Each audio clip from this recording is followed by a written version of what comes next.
Parfois, des écrivains peuvent avoir des complaisances. On doit les surveiller, on doit les aider, on doit les protéger contre eux-mêmes. Ce ne sont pas seulement des mots, mais ce sont vraiment les mots que cette personne a choisis pour raconter quelque chose qui germait en elle depuis longtemps. Quand on travaille pour la première fois avec quelqu'un, ce lien-là, il n'existe pas, c'est un pari.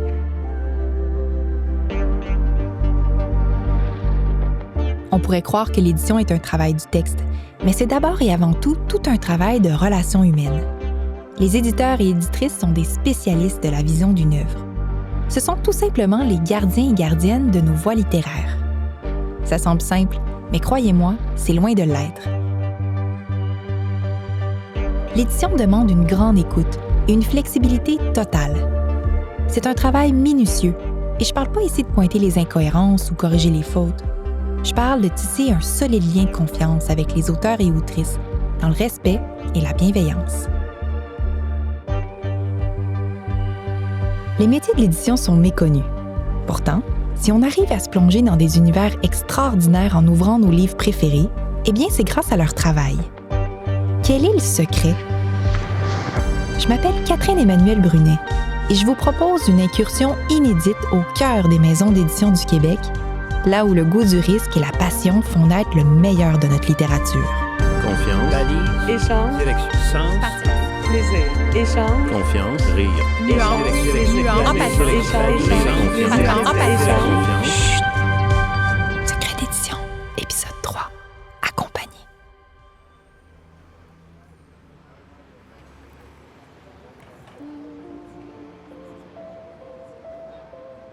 Je suis éditeur depuis 52 ans et ce lien-là me permet de suivre le développement des écrivains dans leur œuvre et non pas simplement de livre en livre.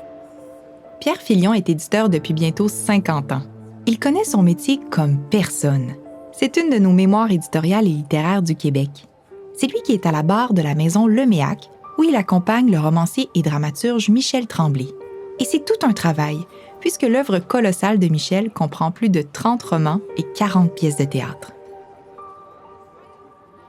Dans le cas, par exemple, de Michel Tremblay, dont j'ai beaucoup parlé, c'est évident qu'avec toutes ces années, je l'ai accompagné. C'est une œuvre considérable, donc ça demandait un lien de confiance considérable que Michel m'a accordé et que j'ai accordé à Michel aussi, parce qu'il faut que ce soit réciproque. Quand ce l'est, c'est très solide et c'est comme, pas à la vie et à la mort, mais tant que l'œuvre est en expansion, en développement, cet accompagnement-là se poursuit et se développe. Ça ne se crée pas, ça s'installe de soi et ça se demande pas, ça se provoque pas, ça se convoque pas. Ça s'invoque pas. C'est là ou c'est pas là. Et si c'est là, ça va durer. La première fois que Pierre a travaillé chez Leméac, c'était dans les années 70. J'étais en train d'écrire les Chroniques du Plateau Mont-Royal. C'est comme ça que je l'ai rencontré, mais à l'époque, il n'était pas mon éditeur. Il y a trop de monde qui pense qu'un éditeur, c'est quelqu'un qui édite, qui publie des livres, alors que c'est pas ça du tout. Alors, quand il est revenu chez Leméac, beaucoup plus tard, dans les années 80, là, j'ai commencé à travailler avec lui et depuis ce temps-là, donc depuis une quarantaine d'années, c'est devenu mon éditeur, c'est-à-dire que c'est avec lui que je travaille. Un bon éditeur, c'est quelqu'un qui accompagne ses écrivains, ses écrivaines dans leur travail, dans même des fois, comme je suis ami avec Pierre, même avant de commencer à écrire une pièce ou un roman, je lui en parle. Il sait d'avance de quoi va être fait la pièce ou de quoi va être fait le roman. Donc, c'est quelqu'un qui accompagne, c'est vraiment de l'accompagnement, c'est vraiment du copinage même, parce qu'on devient amis, évidemment, à force de travailler ensemble. Quand Michel a une idée, parfois il m'en informe, parfois il m'en informe pas. Donc, j'ai parfois des surprises ou des bonnes surprises en général. Depuis 88, en fait, Michel avait le studio du Québec à New York, qui est un studio multidisciplinaire, et il l'avait pour l'écriture. Il avait commencé à écrire des récits qui sont devenus les vues animées. Et ces récits étaient écrits dans la voix de Jean-Marc. Jean-Marc, c'est l'enfant de la grosse femme. Et j'avais dit à Michel, en recevant les premiers textes, je pense que là, c'est plus Jean-Marc, c'est Michel Tremblay. Là. C'était ses souvenirs personnels. Il n'y avait plus besoin de cet alias-là. Écrire dans un studio de New York dans les années 80, ça devait être toute une expérience. À l'époque, Michel utilisait un fax pour envoyer tous les dimanches quelques pages écrites à son éditeur Pierre. Il voulait avoir ses impressions, oui, mais aussi s'assurer qu'il ne perdrait pas ce qu'il avait écrit. Et c'est devenu leur méthode de travail qui les suit encore aujourd'hui. Par fax, ça prenait des heures. Maintenant, ça se fait en une demi-seconde, mais chaque dimanche, je lui envoie ce que j'ai fait dans la semaine, puis j'attends des réponses. Pas en me rongeant les doigts, quand même pas, là, mais j'ai toujours hâte de voir sa première réaction à ce que j'ai fait dans la semaine. Ça s'est fait pour une raison très pratique, Michel, qui n'est pas très techno, mais quand même assez pour travailler en traitement de texte et bien protéger ses textes, craignait à ce moment-là de perdre ses textes quand il les écrivait. Alors, il me les envoyait chaque dimanche en fax. Donc, c'était pour une question de sauvegarde aussi. Et puis, c'est devenu notre façon de travailler, la sienne et la mienne, que de recevoir à mesure qu'il écrit 10 pages, 15 pages, 12 pages, selon la production de la semaine. Et puis, je fais des commentaires très rapides, là, évidemment, n'ayant pas toujours la connaissance de l'ensemble de ce qu'il va écrire parce qu'il ne me le raconte pas. Donc, je le découvre un peu comme le lecteur le découvre. On ne touche pas à l'écriture, on laisse aller l'écriture parce que Michel, quand il parle, il sait où est-ce qu'il va. J'aime le partager au fur et à mesure. J'ai besoin d'encouragement. J'ai besoin de me faire dire que je suis bon tous les semaines. J'ai besoin qu'on me dise « oui, continue ». Je ne suis pas du tout jaloux. J'aime partager ce que je fais. Oserais-je dire qu'il me conseille? Oui, des fois, si un écrivain ne va pas dans le droit fil de ce qu'il avait fait avant, il peut me dire, bon, mais là, tu s'en vas un petit peu à gauche, un petit peu à droite, là. Alors, comme il me connaît bien, il sait quand je tergiverse ou quand je m'éloigne un peu. Et même après, les corrections, quand la correctrice a fini son travail, on passe un après-midi ici, souvent, assis un à côté de l'autre, à passer à travers tout le texte, pour voir les suggestions que m'a faites la correctrice. Des fois, je suis choqué contre elle, des fois, c'est lui qui est choqué contre elle. On veut garder les choses telles qu'elles sont. Ça demande beaucoup d'amitié, beaucoup de confiance, évidemment, de part et d'autre.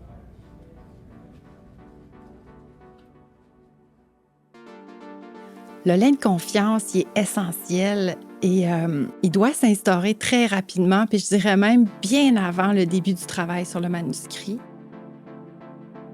Pour moi, le lien de confiance commence quand j'appelle quelqu'un pour lui dire, ou que j'envoie un courriel, pour lui dire « j'ai lu ton manuscrit, on a envie de le publier, est-ce qu'on peut s'en parler? » Puis à partir de là, je trouve que c'est nécessaire d'être très franc. Donc moi, je suis toujours très franche sur les délais, les étapes d'accompagnement, ce à quoi cette personne-là peut s'attendre. Je trouve que déjà là, ce lien de confiance-là, il doit se manifester. Geneviève Pigeon a un parcours très diversifié. Elle a entre autres été libraire et attachée de presse avant de devenir propriétaire et directrice générale des éditions de l'Instant même.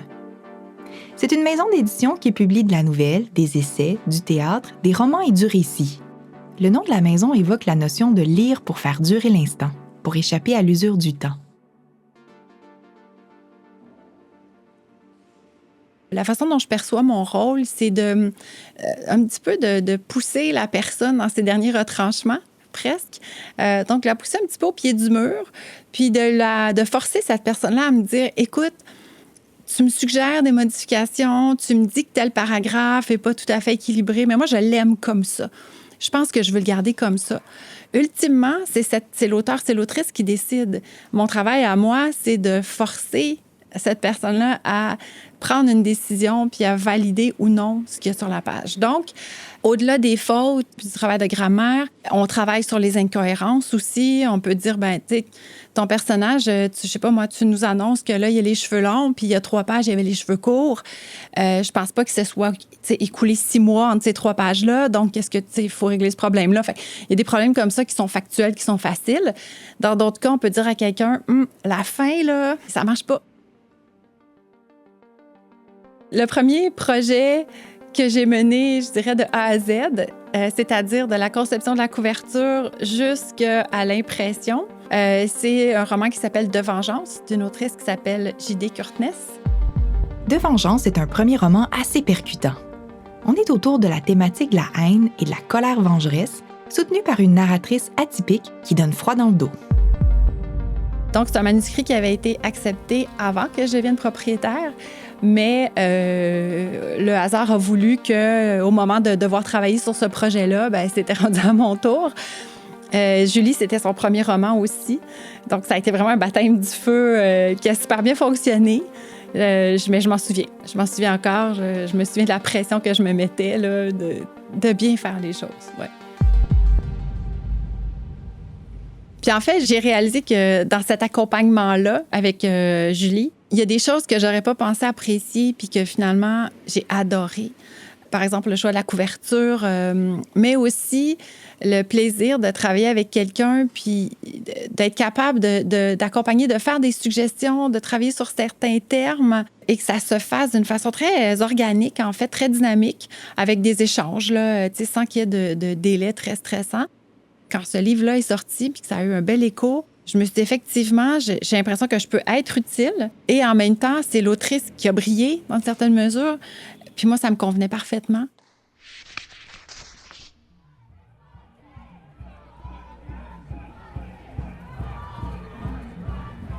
Il me semble qu'on s'est rencontrés à la fin des années 90 autour du journal satirique Le Couac, parce que moi, je commençais à collaborer à ce journal-là. Puis rapidement, on a réalisé qu'on avait d'autres liens en commun, qui étaient le militantisme. C'était ce qu'on appelait le mouvement altermondialiste. Il y avait dans le mouvement altermondialiste, il y avait des forces plus modérées, réformatrices, les syndicats, les organisations non gouvernementales, mais il y avait aussi une tendance anticapitaliste. Puis c'est dans cette tendance anticapitaliste que Marie-Ève et moi, on s'est croisés aussi. Puis il y avait un moment très important là, qui était le Sommet des Amériques en avril 2001. Marie-Ève Lamy et Francis Dupuy-Derry ont tous deux travaillé pour Le Couac, un journal satirique et indépendant qui propose des textes de critique avec une touche d'humour. Aujourd'hui, Marie-Ève est éditrice chez Luxe, une maison d'édition indépendante qui se spécialise dans les domaines de l'histoire des Amériques et de la réflexion politique. Francis est un de leurs auteurs. Il est professeur de sciences politiques de l'UQAM. Vous l'avez peut-être déjà entendu dans les médias comme analyste de mouvements sociaux, politiques et féministes. On travaillait sur le journal Le Couac ensemble, puis on militait ensemble aussi. Ça, c'était avant qu'on devienne des amis. Oui, que même Luxe s'appelle Luxe. Là. Il n'y avait pas de projet éditorial de ce type-là avant. Notre première collaboration au journal Le Couac, c'était une espèce de manuel là, du parfait manifestant, de la parfaite manifestante, sous forme d'une page centrale du journal Le Couac. Donc, avec Francis, on avait imaginé un petit guide, mais facilement, visuellement compréhensible, c'est-à-dire un dessin d'un manifestant et d'une manifestante avec des bulles autour qui pointent vers ce qu'un manifestant ou une manifestante devrait prévoir amener avec lui ou elle en manifestation pour ne pas être pris au dépourvu. Spécifiquement pour le Sommet des Amériques, là, en avril 2001 à Québec. Donc, c'était vraiment le masque à gaz, les jambières pour les tibias, etc.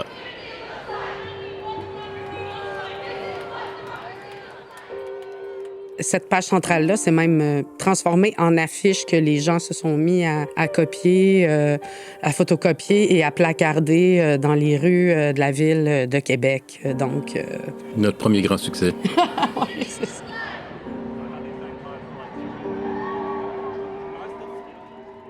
Comme on est issus tous les deux du milieu militant, à gauche, dans les milieux militants, il y a des façons de travailler très horizontales, de façon très démocratique et libre. Puis je pense que ça teinte aussi notre façon de travailler ensemble. Puis je pense que Francis aussi, avec le temps, il a compris aussi que moi, je suis au service de son texte, tu sais.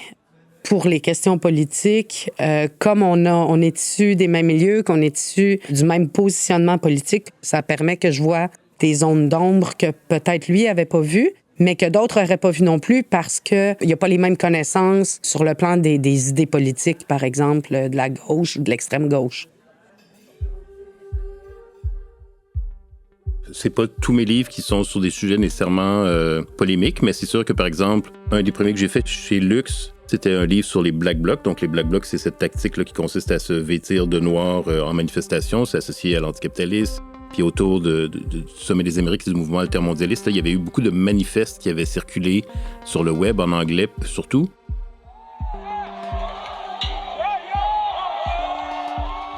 Lux m'avait demandé de recueillir ces textes-là, et on les a fait traduire en français, puis d'écrire une courte préface de 5-7 pages.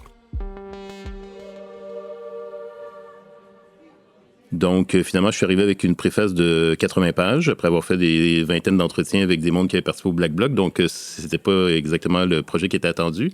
Ils l'ont accepté. Mais ça, par exemple, publier un livre sur les Black Blocs, c'est un sujet qui est quand même complexe et polémique. Tout le monde considérait que les Black Blocs, c'était un peu des fous, c'était si c'était pas des criminels... C'était beaucoup synonyme de casse, Exactement. de vandalisme, c'était des gens violence. qui avaient pas vraiment d'idées politiques. C'était des gens qui appartenaient pas vraiment au mouvement, qui venaient comme intoxiquer le mouvement un peu comme de la gangrène. Et donc là, c'est sûr que chez Lux, ben ça, ce débat-là, j'avais pas à défendre le sujet chez Lux. De toute façon, c'est eux-mêmes qui l'ont proposé de le faire.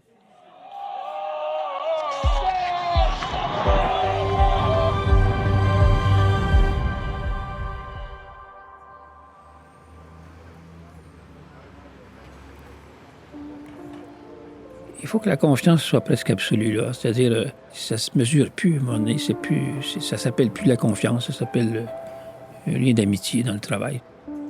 Chaque auteur est un cas de figure différent, donc il faut savoir s'adapter à la sensibilité de chacun, chacune, et savoir le rythme d'écriture de chacun, la sensibilité de chacun, chacune, la capacité que l'auteur, l'autrice a de vous faire cette confiance-là dès le début, dès les premiers germes de son œuvre, ou pas. Et c'est pas parce qu'il manque de confiance envers vous qu'il ne vous l'envoie pas. C'est parce peut-être qu'il manque de confiance en lui-même ou en elle-même. Ça semble vraiment plus facile lorsque la confiance règne dans l'accompagnement. Mais ça ne veut pas nécessairement dire que c'est une étape sans défi. C'est tout le contraire. En 50 ans, Pierre a connu toutes sortes de projets d'accompagnement. Certains plus marquants que d'autres par leur complexité ou leur unicité, comme avec le livre La Petite B, un roman de l'auteur Gilles Jobidon. Gilles avait commencé un projet avec des personnages et autour d'une figure plus ou moins inventée d'une fille de Baudelaire. Dans le livre La Petite B, on suit une aventure romanesque d'une descendante présumée de Charles Baudelaire, devenue modèle à Paris. Gilles écrit de façon assez intuitive et non pas avec un grand plan très déterminé. Oui, au départ, mais c'est plus vague. Et donc, à mesure que ça s'est développé, son écriture, il a à un moment donné, pendant 6 mois, écrit une séquence qui était un peu marginale à ce qui était son histoire principale et ne s'en était pas beaucoup aperçu. Ça clochait dans ce roman-là, mais ça clochait pas ailleurs parce que c'est devenu un autre roman. Donc, il faut savoir que dans l'écriture de certains auteurs, certaines autrices, il peut y avoir des développements à partir d'une autre œuvre. Donc, des fois, il y a 2 romans dans un. On coupe le roman, ou 3 romans dans un, ou le roman est incomplet, il faut rajouter des morceaux parce qu'il manque des morceaux. C'est ça, l'accompagnement, c'est de lire à travers le projet s'il est abouti, s'il est à terme. Cette séquence marginale de La Petite B est finalement devenue la base du roman Le Tranquille affligé. Accompagner est un travail qui est rempli de surprises.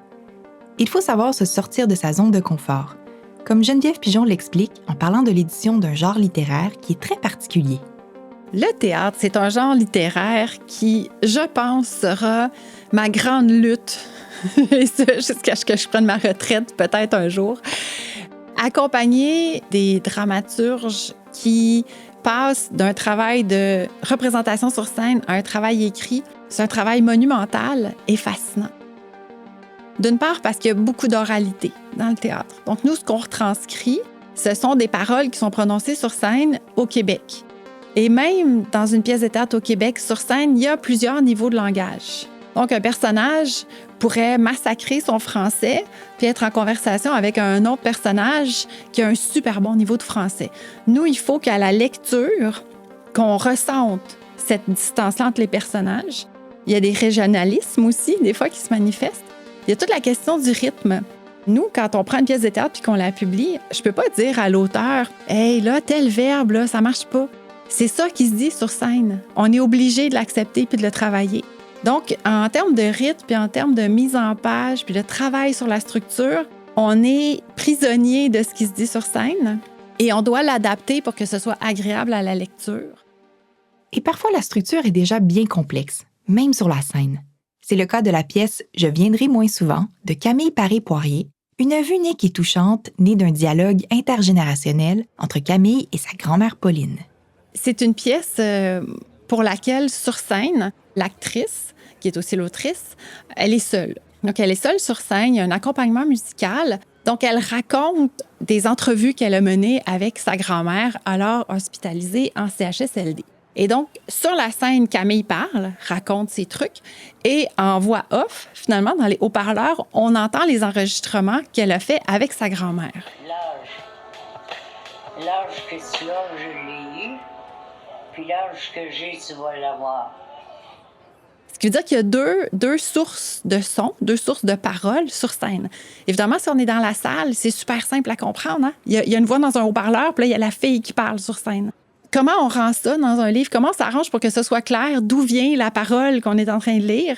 Donc, dans ce cas-ci, on a travaillé avec 2 colonnes, si on veut, c'est-à-dire qu'on a aligné à gauche les paroles prononcées sur scène en direct par Camille et on a aligné du côté droit de la page tout ce qui sortait du haut-parleur, donc les conversations avec sa grand-mère.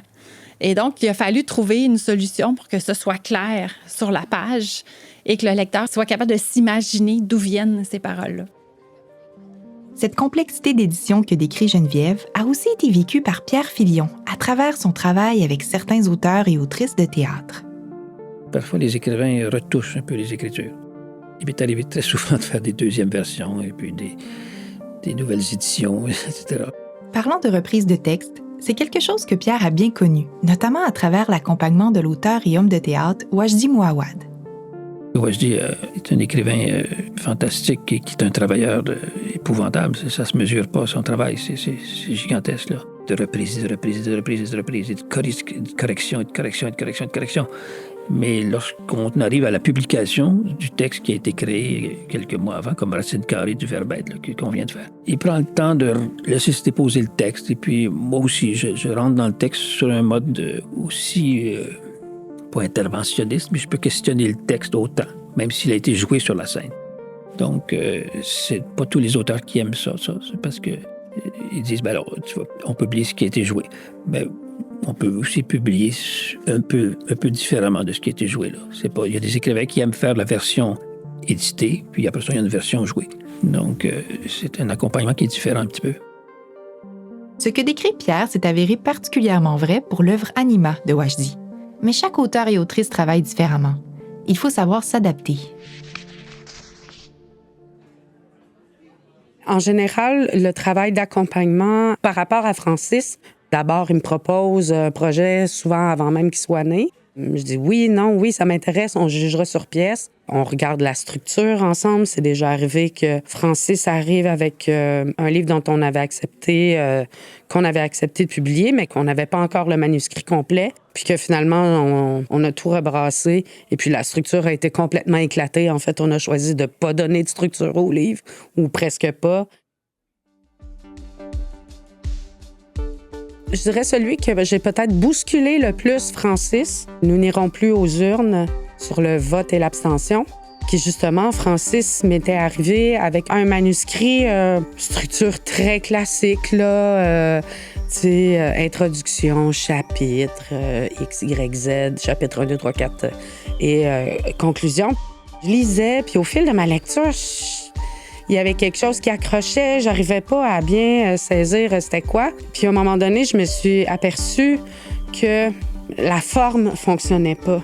Comme si les 2 Francis qui existent, c'est-à-dire le Francis militant, politique, radical, anarchiste, et le Francis prof d'université, étaient là côte à côte, mais qu'aucun s'assumait vraiment.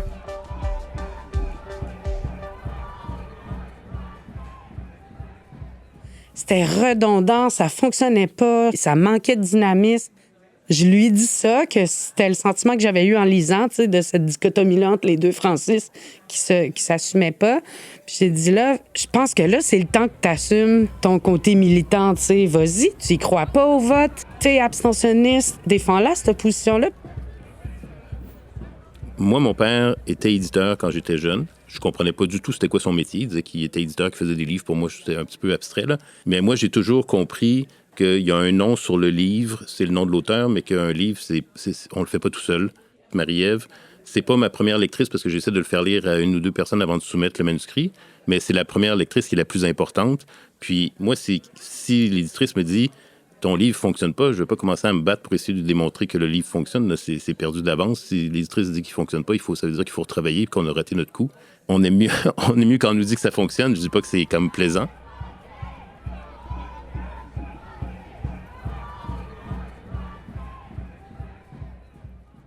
L'accompagnement des autrices ou des auteurs, c'est loin d'être juste un accompagnement de papier, j'ai envie de dire. D'une part, parce que peu importe le contenu, peu importe ce qu'on travaille, la personne qui nous a soumis un manuscrit ou le texte qu'on est en train de travailler représente pour moi comme éditrice quelques semaines, quelques mois de travail dans mon année, mais représente souvent plusieurs années de travail, de réflexion pour la personne qui l'a écrit. C'est facile d'oublier un petit peu cet aspect-là quand on est plongé dans la routine puis dans la correction et tout ça. Il faut régulièrement se remémorer que ce qu'on lit, ce ne sont pas seulement des mots, mais ce sont vraiment les mots que cette personne a choisis, mot par mot, pour raconter quelque chose qui germait en elle depuis longtemps, souvent. Et ça, c'est vrai même pour un roman policier, c'est vrai pour tout. Ensuite, il y a une autre catégorie aussi où des gens vont raconter soit en autofiction, soit en biographie ou même en fiction pure des parties de leur vie qui sont très difficiles. Et là, on a toujours ce rôle à jouer où on doit travailler avec cette personne-là et être capable de bien expliquer, bien exprimer. Écoute, ce que tu racontes, ce que tu exprimes, 100% valide, je veux pas changer ça. Ce que je veux, c'est travailler avec toi pour qu'on trouve la meilleure façon de l'exprimer, que la personne qui lit le reçoit de la façon la plus claire et la plus éloquente possible. Évidemment, là, on n'est jamais parfait, personne. Des fois, on est un peu à la course, on va trop vite, on met un commentaire en marge, puis ce commentaire-là peut être un peu brusque. Peut-être, je prétends pas avoir trouvé les solutions parfaites. Quand on accompagne en édition, on travaille d'abord et avant tout avec des humains. Et c'est pour ça que le respect et la bienveillance sont si importants. Oui, ça prend un radar pour savoir si vous êtes fait pour cet auteur-là et cette autrice-là. Si vous n'êtes pas compatible, si vous n'êtes pas dans cette proximité-là, vous ne serez pas un bon éditeur pour cette personne. Même si votre bienveillance est bonne. Vous serez pas. C'est pas possible de l'être pour tout le monde. On est fait pour beaucoup de choses, mais on n'est pas fait pour tout le monde. Je suis fidèle en tout. Je suis fidèle en amitié, en amour. Mes 70 livres sont tous chez le même éditeur. Je trouve ça formidable. Et des fois, j'ai l'impression que Pierre connaît plus ce que j'ai écrit que moi-même. Parce que des fois, en écrivant, si je me souviens pas du nom de quelqu'un, par exemple, je l'écris. C'était quoi le nom du grand-père d'un tel, puis au bout d'une demi-heure, il me répond. C'est assez incroyable, la connaissance, la mémoire qu'il y a de tout ce que j'ai fait. On se trouve un peu à appartenir à l'œuvre aussi, éditorialement, puisqu'on la supporte. On supporte l'ensemble de l'œuvre. Donc la maison devient protectrice, gardienne de l'héritage, du patrimoine de chacun des écrivains, que ce soit Michel Tremblay ou Jacques Poulain ou Normand Sorette ou Antonine Maillet ou Nancy Houston ou Audrey Wilhelmy. On devient dans le même cas de figure une figure qui protège l'œuvre parfois, qui regarde plus loin parfois que l'écrivain sur l'œuvre qui va venir. Une fois, il y a une dame qui était venue me voir au Salon du Livre, puis elle avait dit Monsieur Tremblay, dans le cœur découvert, votre personnage a les yeux bruns, puis dans le cœur éclaté, il y a les yeux bleus. Puis j'avais dit Madame, me lisez-vous parce que vous aimez ce que je fais ou pour me prendre en défaut? Puis elle avait dit les deux. Même des fois, comme ça, il y a des choses qui peuvent passer à travers Pierre, à travers la correctrice qui, elle, corrige ce que je fais depuis longtemps. Puis elle aussi connaît ma famille de personnages. Des fois, il y a des choses qui nous échappent. Mais ça, il n'y a pas de livre sans faute.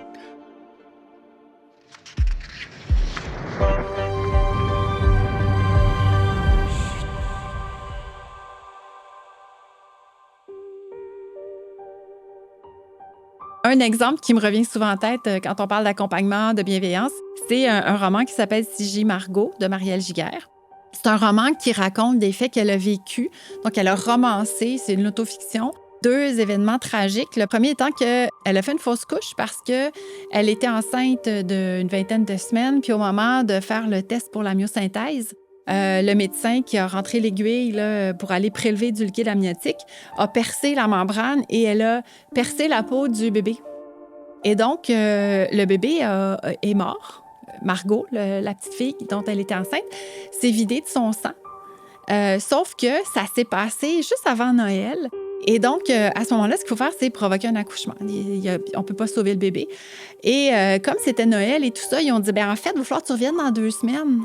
On ne peut pas le faire, tu sais. Donc, c'est ce qu'elle raconte. Et donc, elle a passé des semaines avec son bébé qui se mourait en dedans d'elle, en sachant que c'était la faute de quelqu'un qui avait fait une erreur médicale. Et ensuite, un autre événement qui s'est produit, elle a fait une 2e fausse couche. Donc, tout ça est raconté dans Si j'ai Margot. Et Marielle, là-dedans, elle le raconte avec beaucoup de colère. Moi, je trouvais ça extrêmement important, ce livre-là, parce que la colère des femmes est invisibilisée, je trouve, de façon générale. Et que là, cette colère-là, elle était non seulement légitime, mais moi, je l'ai lu, j'ai pleuré quand j'ai lu le manuscrit. Après, j'ai pleuré à chaque révision qu'on faisait, puis j'ai encore les larmes aux yeux quand j'en parle. D'autant plus que c'est une autrice que je connaissais déjà, tu sais, puis qui est toute pimpante, toute dynamique, archi brillante et tout ça. Puis là, tu lis ça, puis tu te dis, mais ça lui est arrivé. Et donc, accompagner un texte comme celui-là, c'est extrêmement, je dirais difficile, mais pas difficile au sens où c'est pas possible, mais difficile parce qu'on veut tellement bien faire. Juste ce qu'elle raconte, puis la façon dont elle le raconte, cette voix-là, il faut la respecter. Puis là, mon travail à ce moment-là, c'était pas d'amoindrir sa colère ou c'est pas de lui dire ce que tu as vécu, on peut pas raconter ça, voyons, personne va vouloir lire ça. C'est bien trop difficile. Au contraire, c'est difficile, c'est brutal. Il y a beaucoup de gens qui me disent « Ah, je le lirai pas, je peux même pas en entendre parler de ces affaires-là. » Mais il reste que sur le plan littéraire, c'est très, très bien écrit. Il y a une structure, il y a une vraie voix. Et en plus, c'est un contenu qui méritait largement d'être publié. Accompagner, c'est pas un processus qui a une date de fin. Le travail se poursuit bien au-delà de la publication, voire même de la vie d'un auteur ou d'une autrice. Comme Geneviève l'explique, les maisons d'édition sont les gardiennes de nos voies littéraires. L'accompagnement, évidemment, on a l'impression que ça s'arrête au moment où le livre est paru ou que la promotion est terminée. Ça se poursuit sur de nombreuses années, voire des décennies. Évidemment, ne serait-ce qu'à l'instant même, on a presque 40 ans de livres. Ces livres-là, dans la mesure du possible, on les maintient en vie. On continue à garder des copies imprimées, on les réimprime quand on peut, au besoin. Et ça se poursuit aussi, évidemment, lors du décès d'un auteur, d'une autrice. Et dans le cas de l'instant même, on a vécu le décès de François Blais il y a quelques années. François Blais est une des voix fortes de sa génération. On lui doit plusieurs œuvres littéraires importantes, dont Iphigénie en Hauteville, Lac Adélard et Document 1. François, c'était quelqu'un que je connaissais depuis presque toujours en édition parce qu'il est arrivé à l'instant même au moment où moi je commençais comme attachée de presse. C'était un auteur qui est devenu un auteur culte. C'est comme ça c'est pas moi qui l'ai inventé. Donc, il y a des gens régulièrement encore qui m'en parlent. Il est mis au programme et tout ça. Et lors de son décès, parce que la grande majorité de ses œuvres étaient à l'instant même, ça a fait en sorte que j'ai été un peu le canal de communication entre la famille, les médias, puis aussi l'accompagnement de sa famille dans toutes les démarches qui ont suivi.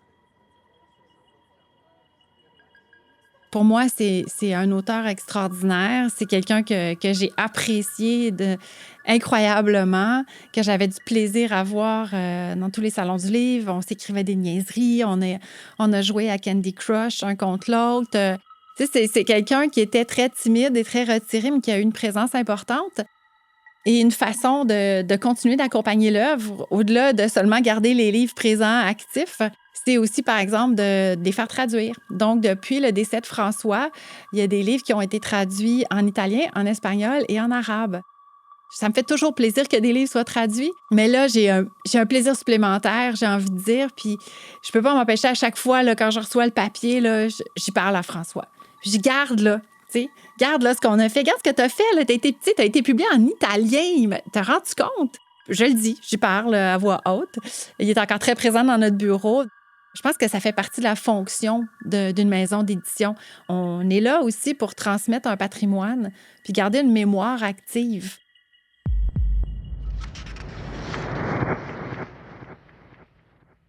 Est-ce qu'un travail d'accompagnement est égalitaire? Est-ce qu'il existe un rapport de pouvoir entre l'édition et l'écriture? Comme nous l'ont expliqué les éditeurs et éditrices jusqu'ici, leur travail ne se limite pas à la simple demande de correction d'un texte.